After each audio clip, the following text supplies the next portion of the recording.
శాకంబరి ఉత్సవాలకు అంగరంగ వైభవంగా జరుగుతున్నాయి. 10వ తారీఖు జరిగినటువంటి పండుగ కూడా భక్తులు ఇక్కడ ఓసిటీ నుండి కూడా 10,000 మందికి పైగా భక్తులు వరంగల్ పశ్చిమ ఎమ్మెల్యే వారు కూడా కార్యక్రమంలో పాల్గొని ఆద్యంతము కార్యక్రమాలను కూడా ఎట్లా నిర్వహించారు సందర్భంలో కూడా ఎమ్మెల్యే గారు ఒకసారి ఒక ఆధ్యాత్మిక వాతావరణం ఆగమ శాస్త్రానుసారం జరిగేటువంటి పూజలకు సంబంధించి కూడా ప్రత్యేక విధానం ఉంటుంది. శాకంబరి ఉత్సవాలకు సంబంధించి ఎప్పుడు చూసినా దినదిన ప్రవర్తనలు జరుగుతున్నటువంటి ప్రస్తుతానికి ఎమ్మెల్యే శాకంబరి ఉత్సవాల సందర్భంగా జిల్లా వ్యాప్తంగా పక్క జిల్లాల నుంచి కూడా ఒకరు వచ్చారు. వారికి కూరగాయలు తీసుకొచ్చి అమ్మవారికి మనం అందరం బాగుండాలి, ఆరోగ్యాలు సుఖ సంతోషాలతో ఉండాలనే ఆలోచనతోటి భక్తి పూజలతోటి శ్రద్ధతోటి నిష్టగా అమ్మవారికి ఈ కూరగాయలు తీసుకొని 1000 మంది అమ్మవారి భక్తులు ఇలా వరంగల్ జిల్లాలో భద్రకాళి అమ్మవారు అనగానే నిజంగా కూడా మర్చిపోలేండి. మహబూబాద్ నుంచి శ్రీ సత్యసాయి వెంకటేశ్వర వెంకటేశ్వర ట్రస్ట్ వాళ్ళ ద్వారా నుంచి ఇలా పెద్ద ఎత్తున ఆర్గనైజ్ చేయడం వారిని కూడా ప్రత్యేకంగా అభినందిస్తున్నాం. ఒక్కసారి పండుగ సందర్భంగా ఎక్కడ చూసినా కానీ శాకంబరి ఉత్సవాల గురించి చర్చలు దినదిన ప్రవర్తమానమై దాదాపు 5,000 నుండి 10,000 దినదిన ప్రవర్తమానమై ప్రతి ఒక్కరు కూరగాయలు, పండ్లు, శాఖములు అనేక శాఖములు అంటే 1000 మంది భక్తులతో వచ్చేటువంటి కార్యక్రమం కూడా ఆద్యంతం కూడా ఇక్కడ అంగరంగ వైభవంగా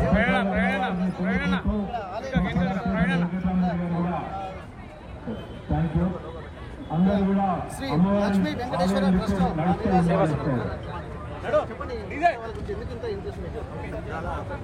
జిల్లాలో ప్రసిద్ధి చెందిన భద్రకాళి టెంపుల్ చాలా విశిష్టమైనది. అనేక జిల్లాల నుంచి అనేక మంది కూడా పాల్గొనడం జరిగింది. వారందరూ కూడా పేరు పేరున ప్రత్యేక ధన్యవాదాలు పాల్గొనడం జరిగింది. ఎమ్మెల్యే గారు అమ్మవారి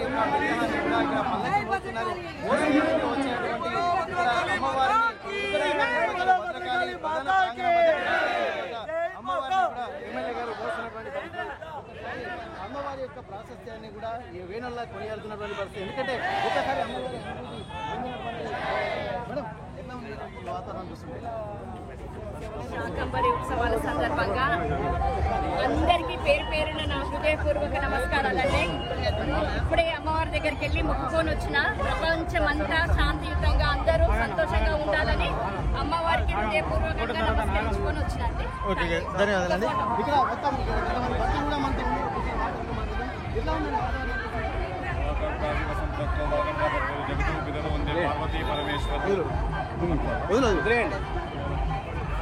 ఇక్కడ ఈ వరంగల్లో భద్రకాళి సమేత సాక్షాత్తు ఆ యొక్క అమ్మవారి యొక్క శాకంబరి ఉత్సవం చాలా బ్రహ్మాండంగా ఉంది. ఎందుకంటే మేము హైదరాబాద్ నుంచి గోకులాచార జిల్లా అధ్యక్షుడు నేను కనుక మేము 30 మంది వచ్చాము. చాలా విశేషంగా ఉంది. ఎందుకంటే సాక్షాత్తు నవరాత్రుల్లో శాకంబరి ఉత్సవం చేస్తాం. అందులో ఈ ఆషాఢ మాసంలో చేయడం చాలా విశేషంగా ఉంది.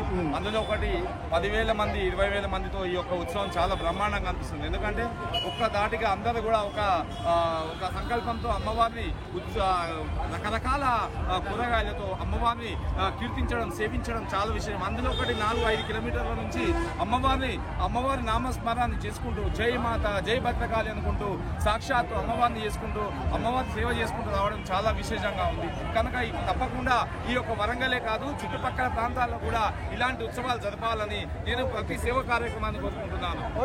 జై మాత. చూడొచ్చు ఇక్కడ ప్రస్తుతానికైతే అమ్మవారి ప్రధాన ఆలయ ప్రాంగణం కూడా మనకు కనిపిస్తుంది. ఒక్కసారి ద్వారానికి చూసినట్లయితే ఇక్కడ నుండి అమ్మవారి యొక్క లోపలికి వెళ్ళేటువంటి ప్రధాన ప్రాంగణము ఇక్కడ భద్రకాళి శ్రీసు అయ్య గారు కూడా మనతో ఉన్నారు. ఒక్కసారి అయితే ఎమ్మెల్యే గారు వారితో పాటు ఇక ఈఓ గారు సంబంధించి మంచి కార్యక్రమాలకు కూడా ప్రత్యేకత ప్రతి అమ్మవారి భక్తి ప్రపంచం జరుపుకోవడానికి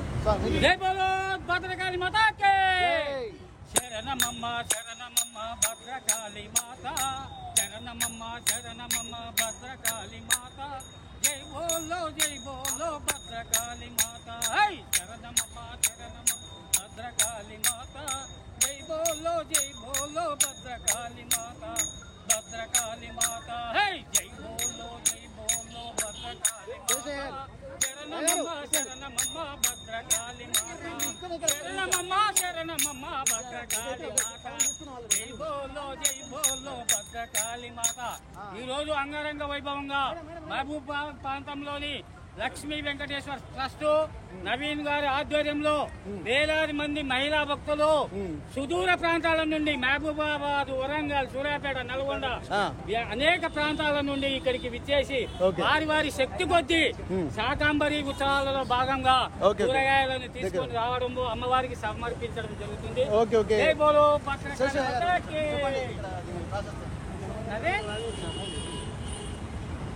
భద్రకాళి శరణం మమ. యదా యదా హి ధర్మస్య గ్లానిర్భవతి భారత అభ్యుత్థానమధర్మస్య తదాత్మానం సృజామి. గీతా వచనానుసారం ఎప్పుడైతే అసురీ శక్తులు వేదాలను అపహరించి వైదిక క్రతువులకు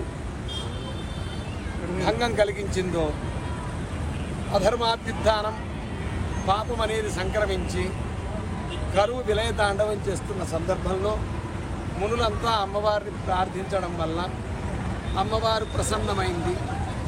ఆమె శరీరం నుండి పలు విధములైన శాకములు, అన్నపానామృత ఫలములు ఆవిర్భవించాయి.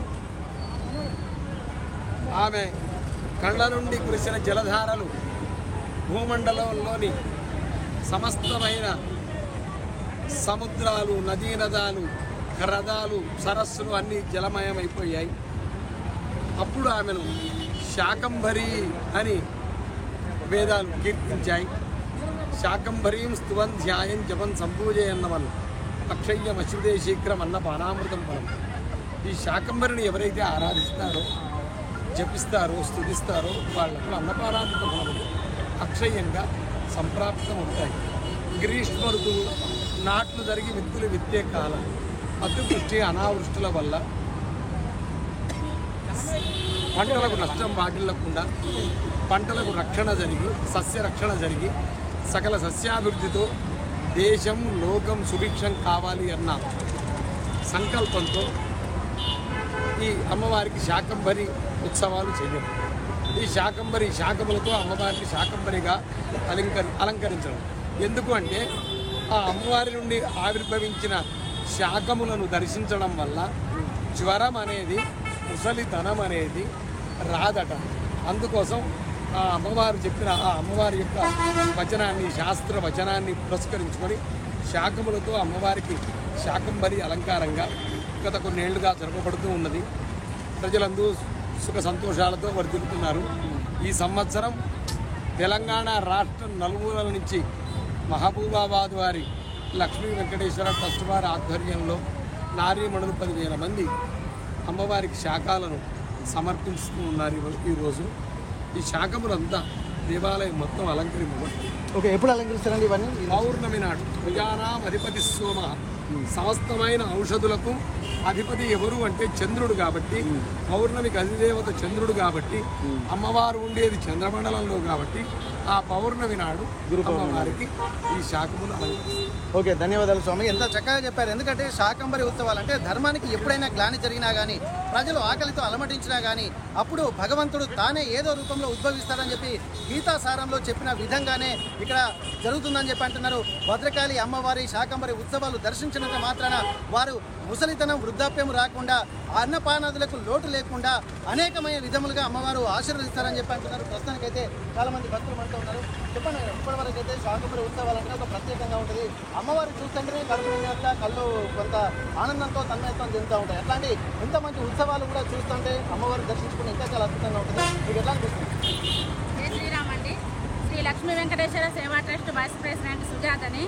మేము లక్ష్మీ వెంకటేశ్వర ఆధ్వర్యంలో ప్రసిద్ధి చెందిన హన్మకొండలోని భద్రకాళి అమ్మవారికి శాకంబరి ఉత్సవాల సందర్భంగా మేము ప్రతి ఇంటి నుండి కూరగాయలు తీసుకొచ్చి అమ్మవారికి సమర్పించామని అనుకున్నాము. ఎందుకంటే ఈ వాతావరణ చేంజ్ వలన కొన్ని కొత్త కొత్త క్రిమికీటకాలు పుట్టుకొస్తుంటాయి. వాటి వలన ప్రజలకి అనుకోని పరిస్థితుల్లో అనారోగ్య పాలైతే అటువంటి బారి నుండి కూడా కాపాడాలని ప్రతి ఇంటి నుండి కూరగాయలు అమ్మవారికి సమర్పిస్తే అమ్మవారు మన అందరినీ చల్లగా చూసి అష్టైశ్వర్యాలు ఆరోగ్యంగా ఉంచుతుంది నమ్మకంతో మేము లక్ష్మీ వెంకటేశ్వర సేవా ట్రస్ట్ తరఫున 5,000 మందితోటి ఈరోజు ఈ ర్యాలీ ప్రోగ్రాం ఓసిటీ గ్రౌండ్ నుండి అమ్మవారి టెంపుల్ వరకు పాదయాత్రతోటి వచ్చి మేము అమ్మవారికి సమర్పించుకోవడం జరిగిందండి. ఓకే ఓకే మీరు ఏమైనా చెప్పాలన్నా? ఇప్పుడు మంచి వాతావరణం అయితే కనిపిస్తుంది. అందరూ మంచి ఎర్రటి వస్త్రం ధరించుకుంటూ ఒక ర్యాలీగా వస్తున్నటువంటి ఆ కన్నుల పండుగగా వీణుల విందుగా అనిపిస్తుంది. మీకు ఎట్లా అనిపిస్తుంది? మాది శ్రీ లక్ష్మీ వెంకటేశ్వర సేవా ట్రస్ట్ అండి. నేను వైస్ ప్రెసిడెంట్ని. తను అంటే ఈరోజు ఏంటంటే మన సేవా ట్రస్ట్ తరపు నుంచి అందరూ కూరగాయలు తీసుకురావడానికి గల కారణం ఏంటంటే అమ్మవారు ప్రకృతి అంటే ప్రకృతి అమ్మవారు ప్రకృతి అమ్మవారికి సమర్పిస్తున్నాం. అంటే ప్రకృతి నుంచి వచ్చిన కూరగాయల్ని మనం అమ్మవారికి సమర్పిస్తున్నాం. అంటే ఎవరికి తెలియదండి, శాకాంబరి ఉత్సవం చేస్తారు, వెళ్ళి చూసి రావాలి అంతవరకే తెలుసు. కానీ మా సేవా ట్రస్ట్ నుంచి మేమేమనుకున్నామంటే మా ప్రతి ఒక్కరి ఇంటి నుంచి కూడా కూరగాయలు వస్తే అమ్మవారు ఆ శాకాంబరి ఉత్సవాల్లో భాగంగా మా ఇంటి నుంచి వచ్చిన కూరగాయలు కూడా అమ్మవారికి సమర్పింపగలుగుతామని ఈ యొక్క కాన్సెప్ట్ సార్. ఇంకా ప్రకృతి నుంచి వచ్చే ఎన్నో ఉపద్రవాల నుంచి అమ్మవారు మనల్ని రక్షిస్తారని, అంటే ఈ వర్షాకాలంలోనే ఎన్నో పంటలు వస్తాయి, ఆ పంటల నుంచే ఎన్నో క్రిమికీటకాలు ఉద్భవిస్తాయి, ఎన్నో బ్యాక్టీరియాస్ వస్తాయి. దాని నుంచి మనని అమ్మవారు ఎటువంటి పంట నష్టం జరగకుండా మనని కాపాడడం కోసం ప్రకృతి నుంచి వచ్చిన కూరగాయలనే అమ్మవారికి మనం సమర్పించడం వల్ల అమ్మవారు మనని సంవత్సరం పాటు మనని చల్లగా సంతోషంగా కాపాడతారని, ఎటువంటి అన్నపానీయాలకు లోటు లేకుండా అమ్మవారు మనందరినీ రక్షిస్తారని అమ్మవారు ఇచ్చిన కూరగాయలని అమ్మవారికి సమర్పించడం జరుగుతుందండి. ఓకే ఓకే అయితే ప్రస్తుతానికి పుష్పం, పత్రం, ఫలం, తోయం ఏది సమర్పించినా అమ్మవారు ఆనందంగా స్వీకరిస్తారు. ప్రకృతి స్వరూపమైనటువంటి అమ్మవారు తాను సృష్టించినటువంటి తనకే సమర్పించడం కూడా ముందు యొక్క మనిషి యొక్క మానవ జన్మ యొక్క విజ్ఞతగా ఇక్కడ చెప్తున్నారు. ప్రకృతిలో ఉన్నటువంటి పూసినటువంటి పువ్వులు కానీ కూరగాయలు కానీ సమర్పించడం వల్ల మళ్ళీ వచ్చేటువంటి శాకంబరి ఉత్సవాల వరకు అన్నపానాదులకు ఎలాంటి లోటు లేకుండా అమ్మవారి కరుణా కటాక్ష వీక్షణాలు ప్రతి ఇంటిపై కూడా చల్లని కరుణ వీక్షిస్తుందని చెప్పే ఒక నమ్మకంతో కూడా భక్తులు వస్తున్నటువంటి పరిస్థితి. అందులోనూ ఇక్కడ భద్రకాళి అమ్మవారి దేవస్థానం అంటే ఎంతో ప్రతిష్టాత్మకమైనటువంటిది. ఉత్తర తెలంగాణకే తలమానికమైనటువంటి ఈ అమ్మవారిని దర్శించుకోవడం వల్ల కాకతీయులు కూడా అంత ధన్యత పొందారని చెప్పి అంటున్నారు. అప్పటి నుండి ఇప్పటి వరకు కూడా విద్యారణ్యులు పుట్టినటువంటి ఈ ప్రాంతంలో ఎంతో ప్రాశస్తిగాంచినటువంటి అమ్మవారిని దర్శించుకోవడమే కాకు ఇట్లాంటి ఉత్సవాల రూపంలో దర్శించుకోవడం వల్ల కూడా తమ పూర్వజన్మ సుకృతంగా భావిస్తున్నారు భక్తులు కూడా. ఇప్పుడు మహబూబాబాద్ నుండి శ్రీ లక్ష్మీ వెంకటేశ్వర సేవా సమితి నుండి వాళ్ళందరూ కూడా ఒక 5,000 నుండి 10,000 మంది వరకు భక్తులు ఎర్రటి వస్త్రములు ధరించి అమ్మవారికి పాదయాత్ర ద్వారా ఓసిటీ నుండి భద్రకాళి టెంపుల్ దాకా వస్తూ అమ్మవారికి తమ భక్తి ప్రపత్తులతో సమర్పించేటువంటి ఆ కూరగాయలను ఎంతో భక్తితో సమర్పిస్తున్నారు. ఇది తమకు ఆనందమే కాకుండా అమ్మవారికి ప్రీతిపరమైనటువంటి ఆషాఢ మాసం కాబట్టి అందరికీ సుభిక్షంగా ఉండే విధంగా అమ్మవారు చల్లగా చూస్తారన్నటువంటి ఒక భక్తి ప్రపత్తులతో ఈ భక్తులందరూ వేంచేస్తున్నటువంటి పరిస్థితి.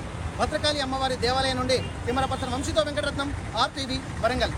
తెలుగులో ఫాస్టెస్ట్ న్యూస్ ఇప్పుడు కొత్త అవతారంలో 5 సెకండ్లోనే పూర్తి వార్తా సమాచారం మీ చేతిలో. సోషల్ మీడియా ట్రెండ్స్ మీ కళ్ళ ముందుకే live TV and voice search options తో ఇప్పుడే డౌన్లోడ్ చేయండి. యాప్ లింక్ డిస్క్రిప్షన్ లో ఉంది.